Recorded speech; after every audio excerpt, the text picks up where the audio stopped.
So let's start. Uh, sorry.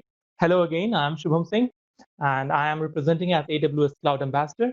Today, we are going to discuss some of the AWS core services like EC2, Elastic Block Storage, S3, Virtual Private Cloud, Security Group, and yeah, that's all for today. So let's talk about our first service, Amazon EC2. What is EC2? Amazon Elastic Cloud Compute.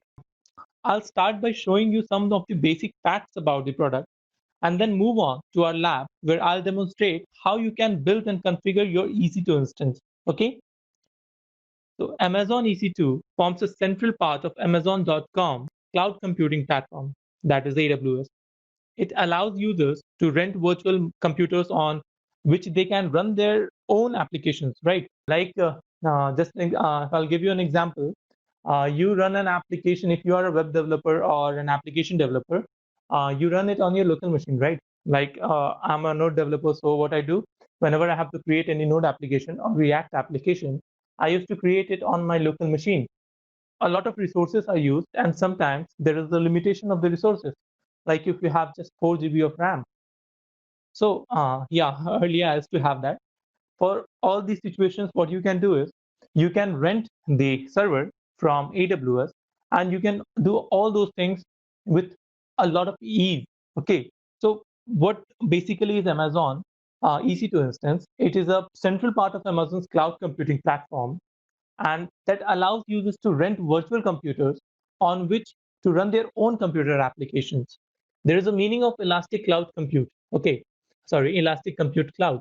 What does Elastic means? If properly configured, the amount of server required by an application can increase or decrease automatically based on its uses and demand. So this is what Elastic means. Suppose I'm giving an example. Suppose you have made a website and that website can handle 100 people only, because if more traffic comes, your website crash. If you are able to manage your website properly, like if you have configured load balancers and auto scaling group in your website, then whether the people are whether there is 100 traffic or 1,000 traffics or more, the system will automatically manage your traffic. You don't have to do anything. That is what Elastic means. Elastic means they will handle your traffic automatically. Next term is compute. Compute refers to the compute or server resources. There are tons of servers in cloud. I'll show you in the next slide.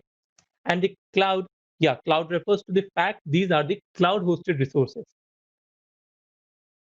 When we talk about servers, there are tons of servers available. The application server, web server, database server, game server, mail server, and computing server, and lot more. So let's stop calling them as servers and use a proper name, EC2 instance. EC2 instance are pay-as-you-go model. There is a broad selection of hardware and software.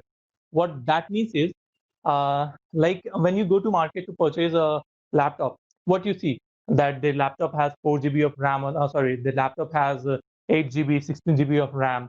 It should be having i7 processor or i3 processor or i5 processor, and based on your budget, based on your budget, you do that. And more requirements that it should have like SDD as a drive or HDD, means magnetic drive. And the another selection is softwares. The software selections here means the operating system. Amazon provides you a lot of operating systems like Amazon Linux, Ubuntu. It provides you Windows and a lot more, Red Hat, and many more. One of the key benefit of EC2 instance is that it is global hosted. That means if you are hosting a website in India, and suppose your customer base is in US, so there is a latency, right? There is a latency in the traffic if someone is trying to access your website. So to solve this problem, you can host your website at, why not at North Virginia region or Oregon region, that is in the US.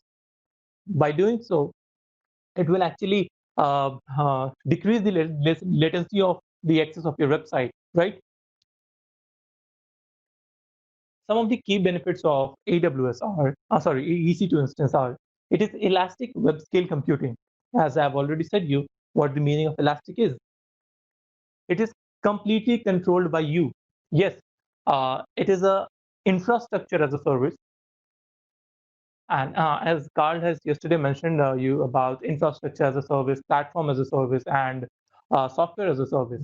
So this is infrastructure as a service, which most of the part is managed by you, including networking and application that you host.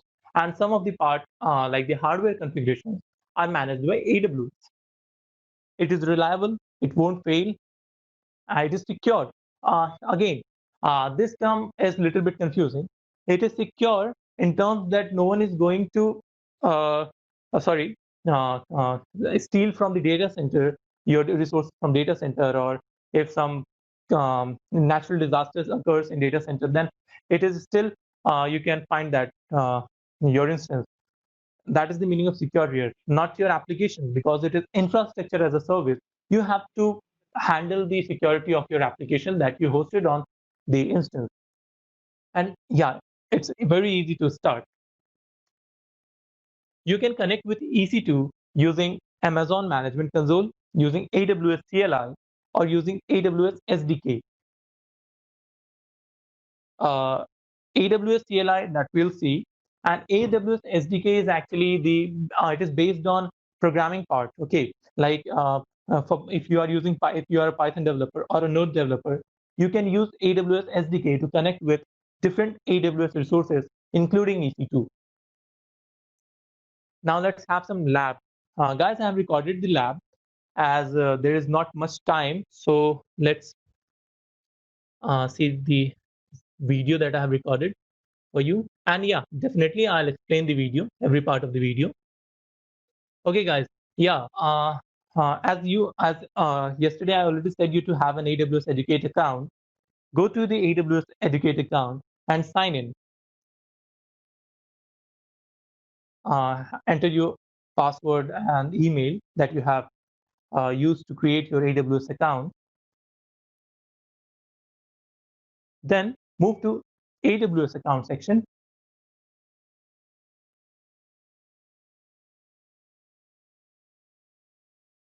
And yeah, AWS Educate starter account. You might have got $100 credit. I'm left with 47.32. In the account details, yeah, this is important. Here is the CLI details for you, which you can use to connect with CLI. Right here, EC2, we have moved to AWS Management Console.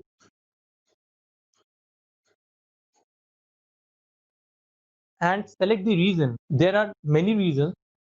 Select the one that is most suitable, that is most near to you. Let's try with AWS Mumbai region.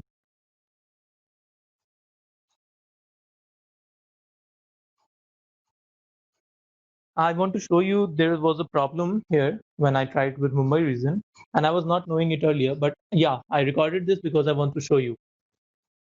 There are tons of AMIs. AMIs are actually operating system. Its full form is Amazon Machine Image. And what the problem was, I was trying to have the Ubuntu instance running in AWS Mumbai region, which was not possible because that service is not available in AWS Mumbai region. So what I did, I changed my region to North Virginia, where you can find all of them. And yeah, here you can see the list of hardware that we talked about. This is an instant type. Here you can find the RAMs and many things. Now let's configure our instance. In the number of instances, you can create with the same configuration 100, thousands of instances. The maximum is, I think, 100,000. You can have spot instance. Carl have touched it yesterday, so I'm not going to talk about it. And yes, VPC and subnet. Today we will cover the topic of VPC and subnet if time permits. And leave everything as it is. And let's add the storage. Let's move on to storage.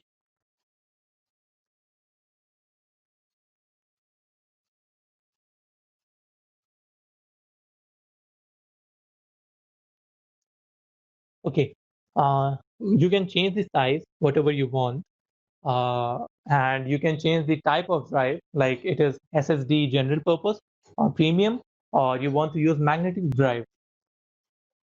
Okay. Next, you can add some extra volume to your device, and you can add how much space you want. And don't forget to add this one, delete on termination, so that when you terminate your device, it will be deleted. Add tags. Tags are very important for tracking your billing in billing section of AWS, right? So remember to add tags. It is a good practice to add tags, and this is the security group that will let it be by default, whatever it is. And here you can add the network rules.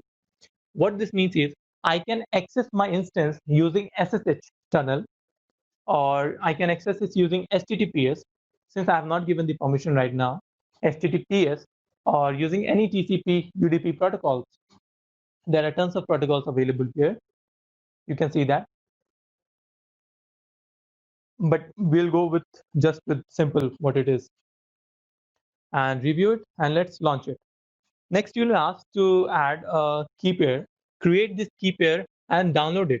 And remember to save this properly, as this is the uh, authentication part of your uh, what we call is using this you will log into your EC2 instance from the CLI.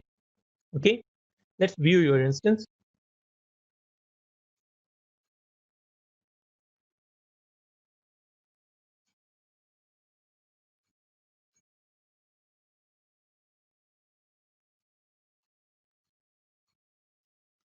And copy the IP address from here. You can connect your instance. You don't need to copy it right now. You can connect your instance using the instructions given here. I'm using a Microsoft Terminal to connect with it, and I have added Ubuntu virtual machine on it. If you don't know, then please refer to my YouTube channel. I have instructed you how you can install uh, a terminal in your Windows. Okay, now let's connect to our EC2 instance from CLI. First, let's give us the permission of the move to the downloads directory, because I have downloaded the key pair file there, and I have named it EC2 demo. Yeah, sudo means EC2 demo.pem. Pem, this was the file I have downloaded. Enter your password. This gives the permission to, and then add the copied link from the console, AWS Management Console, and press enter. Yes. And yeah, you got connected to your EC2 instance. There is nothing there. You can, when you are connected, you can do everything that you have done on your computer. You can run sudo apt update. Those who are familiar with Ubuntu, they can understand what I'm trying to do here and what I'm trying to explain in this. You can create new files. Yeah, this was a file created. You can even Python scripts, anything. You can do anything that you can do on your own system. Okay. So that was all about the lab. And yes, don't forget to close the to shut down your uh, instance when it's you have completed working with it, because it will charge you if you left it running. Okay. Okay. So let's have uh, just a second. Yeah, let's move back to our slides. So we have completed AWS EC2. Guys, if you have any problem, just let me know in the chat section. I'll discuss you after I complete the webinar, okay? We'll have a 10-minute or 15 minutes of QA session. So don't worry about that. Next, let's move to EBS. EBS is Elastic Block Storage that is provided in AWS. Elastic Block Storage is actually an extra volume that you can add to your instance. Suppose you are having a laptop and that is only having 500 GB of storage, and now you have added a lot of movies in it and games in it, and now it lacks the space. Then what you are going to do? You have to purchase another machine, right? Another hard drive, and you have to then again integrate it in your laptop. But and here you don't have to do all this. Here, whatever resources you have used, you have created a storage that is Elastic Block Storage. You can just add few more storage capacity to it. based on your demand. Like initially, I have given 60 GB of my space to the uh, hard drive that I attached to the instance, right? That I have attached to my EC2 instance. I have just used 16 GB or 20 GB. Okay. Now I need more of the uses. Now I need more instance capacity. So I don't have to delete it and again add another instance. What I'll do, I'll just increase its capacity, and that's all. Like from 20, I can increase this to 100. And that is why it is also known as elastic block storage. Elastic here means the same that was I have explained earlier. Based on demand, you can increase the capacity. When you create an elastic block storage, you can choose between magnetic drive and SDD. EBS is persistent and customizable block storage for EC2 instance. As I have said, that you can change it according to your needs. Next is EBS can be replicated in the same availability zone. And it is actually an automatic process. You don't have to do anything. You can back up using snapshots. You can take snapshots of your EBS. Snapshots means whatever the current resources you have in your data you have in your block, you can store it as a backup. And that is known as snapshot in cloud. It is easy and transparent encryption. There is an easy and transparent encryption in EBS, and yeah, it's elastic. Okay, so EBS are designed to be highly durable, available, and had very high speed. The AWS automatically replicate EBS in the given availability zone. If you compare EBS with your own physical media device like magnetic or SDD, it is much more durable, fast, and efficient. The reason behind that is EBS is block level replication, which makes it much highly speed and durable and highly available. Okay, you can choose between storage according to your need. Like if you want something, like if you want to run your database, then you can because you can choose SDD, or if you want to store your log files, yeah, you can do it on magnetic drive because it is cheap. To give higher durability, Amazon provides pointing time snapshots of your volume, and AWS allows you to create new EBS volume from their snapshot anytime. You can encrypt and copy snapshot to different availability zone or regions for greater durability and protection from natural disaster.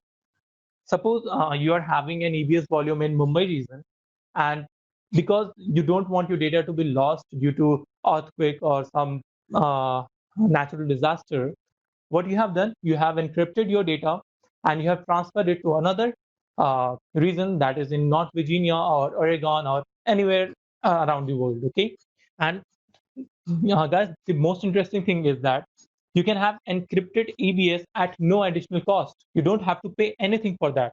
One encryption is on the EC2 side, so that moving between EC2 and EBS volume inside AWS data center will be encrypted in transit. That is actually what I mean to say. When you use attach an EBS with your EC2 instance, that that tunnel is encrypted, and no one is going to hack the data from there. Okay, that was a layman term. We have covered the encryption part. Yeah, EBS volume can be increased as per your demand. That means you can change the disk type from SSD to a magnetic type. Means suppose at present you need a very high speed disk, so you will use a simple SSD, and after some time you don't want that much as it is costing you more. You can move to magnetic type whenever you want that. And of course, you can resize your storage. Suppose you are having current storage as 16 GB and you want to resize it to 16 terabytes, you definitely can do it. Now it's time to AWS EBS Lab. Yeah, I have recorded this too. The two I have recorded to save the time so that we can discuss most of the thing here. So let me share that with you. Okay, we are on the AWS Management Console. You can find EBS on EC2 instance. So go to EC2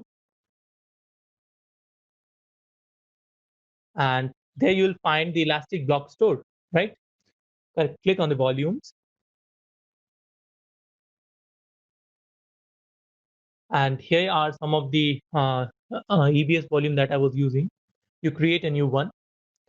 Remember the availability zone here. Whenever you create a new Elastic Block Storage, it should be in the same availability zone as that of your instance.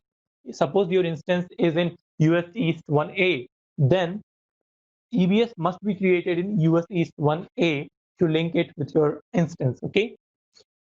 Uh, we have our instance in the earlier instance what we have created. We have it in US East 1E. So what we are going to do, we are going to create an EBS in US East 1E. Okay. You can like I already said, you can add the snapshot and again create the your EBS based on that. Add tags to it.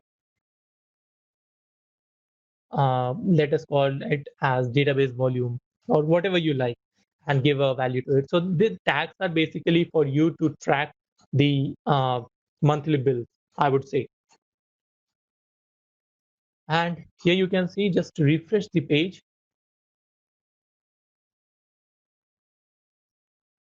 And yeah, you can see that it is in available state. Available state means it is not attached any till now to any instance. You can attach it to any of the instance you want. And in use state means this has already been attached to an instance. To attach, go to action and attach it. You see the instance that we have running on the US East 1E. And now you can see the state has been changed to in use. Now we have attached it, but still we have to do some more work. We have to actually create a file system and mount it for what we say for storing data in that Elastic Block Storage. For this, let's log into our EC2 instance. We'll do it in the same way as we have done it earlier. Move to downloads and then paste that. Let's use it as a root account. Yes. Okay. So let's do lsblk command. This command shows all the disks that we have. We have created this 100 GB XVDP disk. So next, what we are going to do, we will actually create a file based on it, file system based on it, using mk2fs command.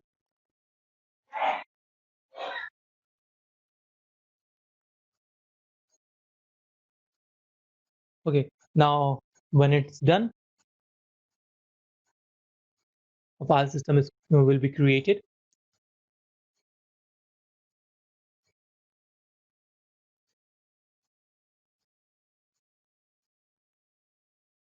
Okay, done. Now you can again run lsblk. This time it's nothing will change, but now you can mount this volume in our Linux environment. Okay, in our Linux machine.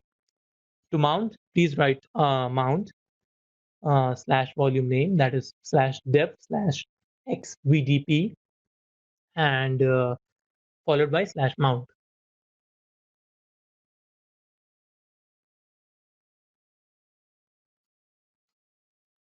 Okay, now you can move to slash mount, and now you can work with, like, you can create any files or you can create any folders here. Now this is attached to your EC2 machine.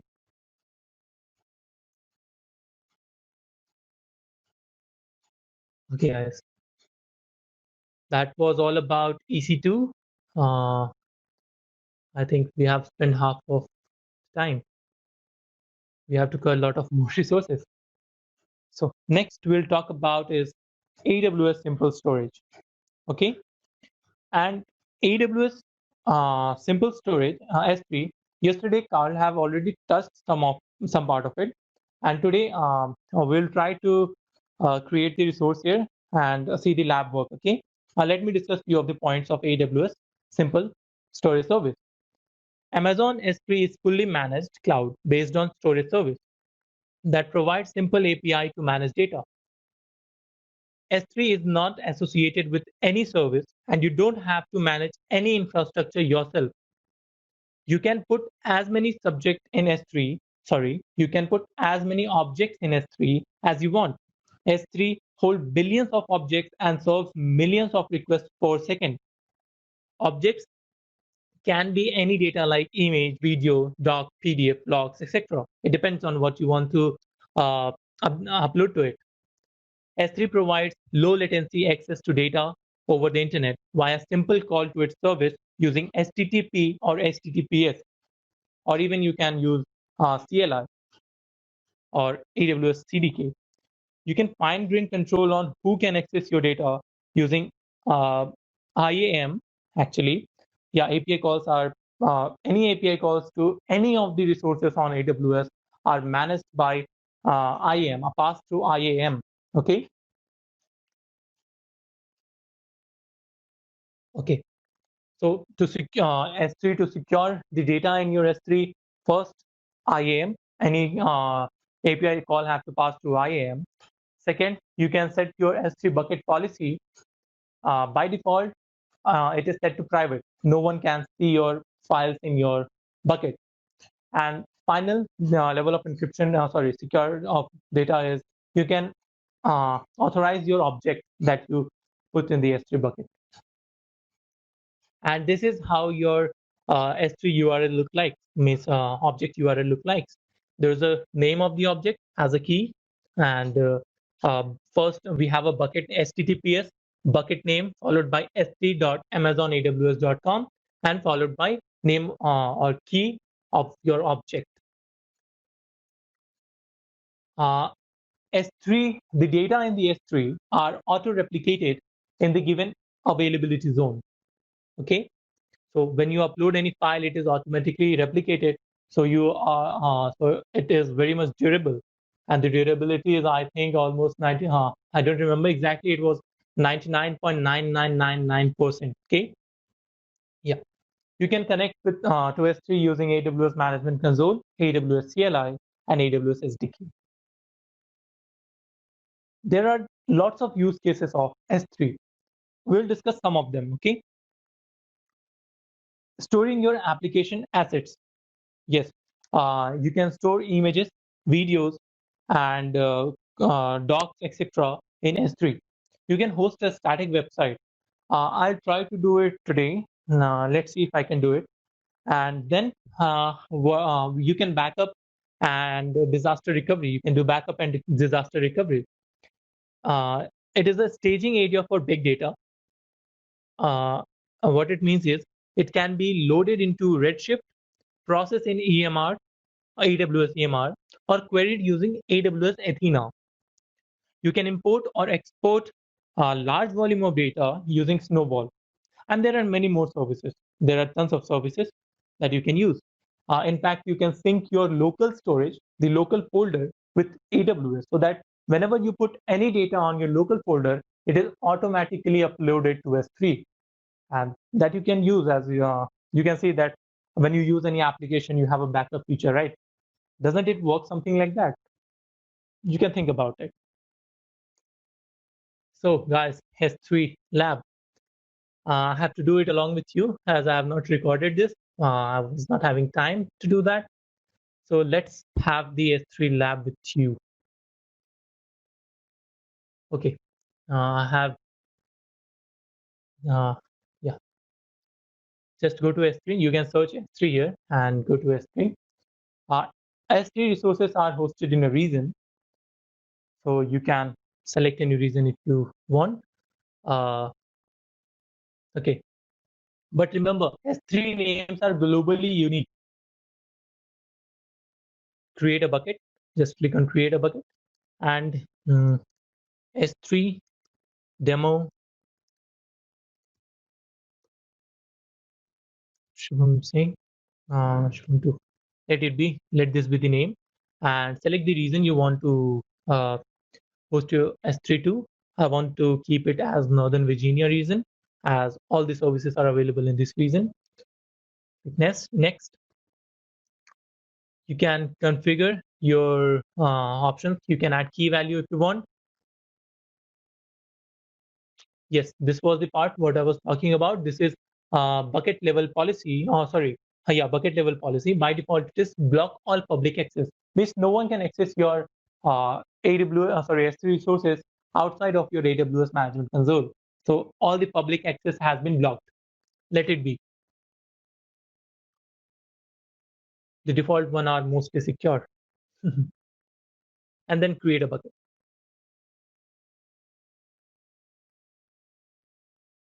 And your bucket is created. Let me see if it's created or not. Yeah, demo Ubuntu is created. So this is about S3 bucket. You can upload any file. You can let's upload the file. You have different properties. Let me show you that. And here you can add the static website hosting. If you enable it and you upload the index.html file, the file will be hosted in on AWS. Let me show you that. Okay. Let me show you. For that, I have to create an okay. This is the I'll share the link with you. This is the place where I have practiced much of my skills on AWS. This is a great place to learn. You can find a lots of projects here, and I'll share the link with you all in the description. And this was about AWS, how to create bucket, and I'll copy this HTML file. I just want to copy it. Okay, and let's open the notepad. Okay, and add this and save it as, let me save this on desktop. Okay, and I'll save it as index.html file. And okay, save this file. Yes, close it. And now you can create the folder. Sorry, I don't want to create the folder. I just want to upload the file, index file that I've just created. You can upload file from here, or you can upload file using CLI. Let's search for index.html. Okay, and let's open it and upload this file. File is uploaded, and now you go to properties and enable the use bucket to host the file and index. Yeah, it's index.html file. Save it. Just you have to do this much. Okay, and you can copy this endpoint from here, right? This is your URL to access the bucket. And one more thing that you have to do is in the permission, you have to grant the public permission. So let's grant this public permission. And for this, just I will go here and save this. Never do this in your production environment. It's just for testing purpose. In production, you will have to add the bucket policy based on what you want to do. And this can be generated, or you can write it by yourself. This is a simple JSON file. Okay, now let's try to open our link, see if this works or not. Okay, I think there was some problem. The access is denied. Let me see the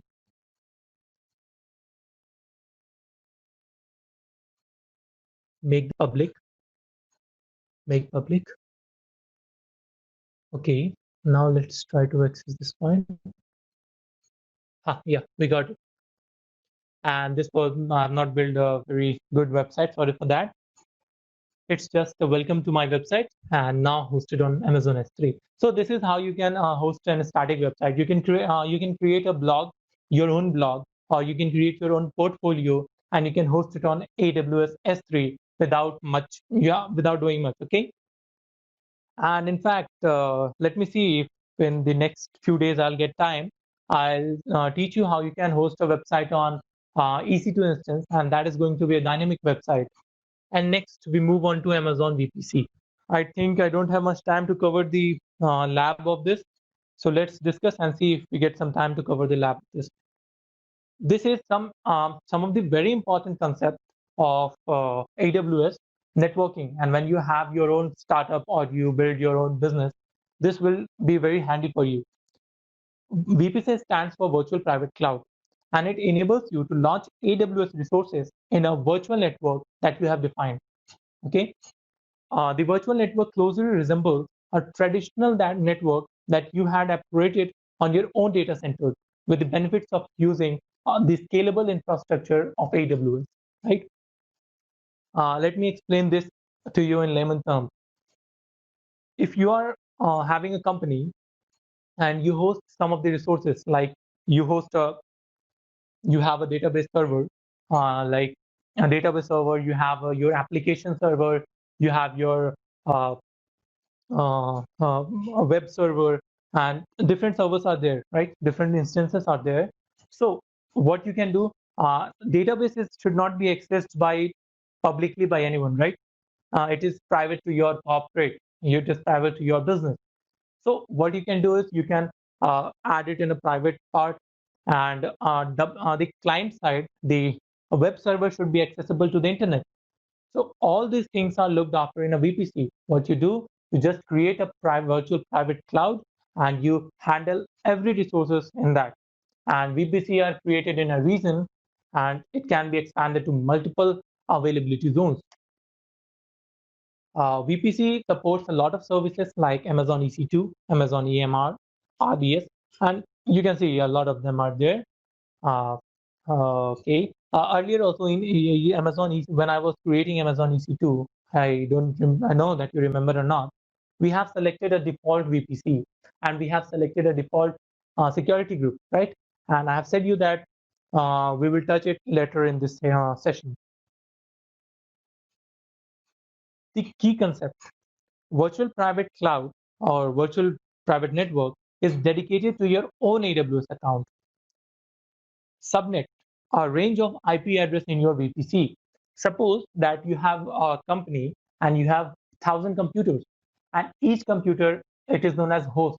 If you are a CS student, you must understand, if you have learned computer network, each computer is a host, and each host has its own IP. So if you have thousands of hosts, then you need thousands of IP, right? And that is where the concept of subnets comes. What you do, you create a VPC and associate it with a CIDR block, classless interdomain routing. I think that was the full form. And that, like 10.0.0.0/16. That means you have 2 to the power the 6,556 IP address for your virtual private cloud. You can create route tables in your cloud that will help you route to different resources inside your VPC. You have internet gateway that allow access to the your VPC to the internet. Okay, that connects your virtual private cloud from in AWS to the internet, and you have VPC endpoints. VPC endpoint service are powered by private link without requiring any internet gateway, NAT devices, VPN connections, or AWS direct connections. Instead, in your VPC, do not require public IP address to communicate with resources in the service. Right? Within a VPC, they can communicate directly. They don't need anything. Okay. And but remember, when you create different security groups, right? Then it is very better to use between private and public security group. It is very good to use NAT gateway to communicate between them. Okay. And this is a simple architecture of VPC that I have shown you. This is a computer network on your computer. This is a VPN connection. VPN internet gateway is attached to it. Sorry, internet gateway is not there. This is the private cloud, and you can see that we have hosted different subnets in different availability zones, and you have a router connected.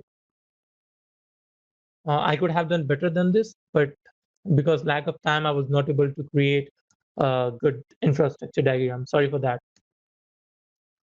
And let's discuss the security group also. And if we'll get time, then we will see these in the lab work. Okay. Okay. So let's discuss the security group. Security is one of the highest priority in Amazon Web Services. And one of the features that provides security is security group. It acts as a built-in firewall, control accessibility to instances, and most basic level, it is a filter. It is a filter to who can access your instance, right? Means if you want only HTTP, like if you want to make it public to everyone, you can do it. But if you want only your company members can access it, then you can whitelist few of the IPs, and that is also good. Or you can even use it for your private purpose, any resources. Okay, so uh,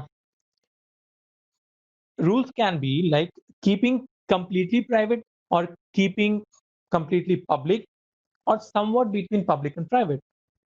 Here is an example of AWS multi-tier security group. We have a company, and company can access any of the resources directly using SSH or RDP. RDP is a remote desktop protocol. And we have our React app running in web tier security group. It is the client end, and it can be connected from internet using HTTP or HTTPS. But you don't need your server or database to be connected to internet. So our React app can communicate to Node server using an API. And remember, any API call passes through IAM. So you can have IAM stand for Identity Access Management. And we will cover this in our next coming session, that is tomorrow. And we have application tier security that runs Node server.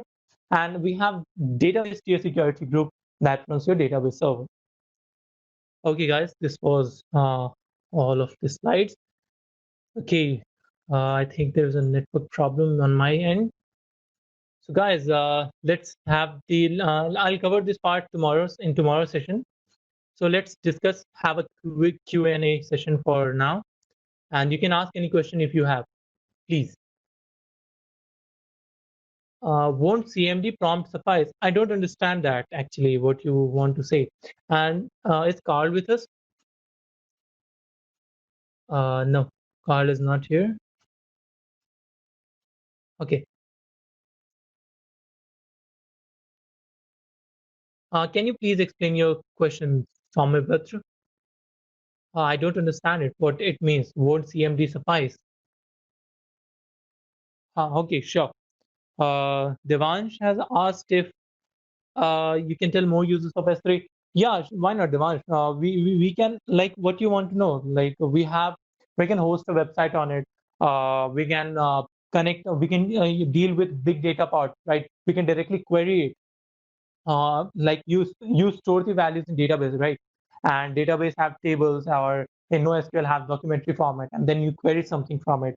Similarly, you can do with the big data from S3, and you can query it using Amazon Athena, right? So there are lots of things that you can do it, and of course you can back up your system. You can upload the data. And let me know specifically in what field you want to know that how we can use the AWS S3. Yeah, you can use command prompt for your terminal, but you have to install SSH. I don't know if in command prompt SSH is there, but if you are using Windows, you can use PuTTY. PuTTY, if you don't have Windows terminal, yeah, though I would suggest you to go and have it, you can use PuTTY. PuTTY is a service. Let me show you if I have PuTTY installed. Sorry guys, I don't have PuTTY installed. Okay. Yes, yeah, you can install PuTTY if you don't want to do it with Windows Terminal, and you can do it.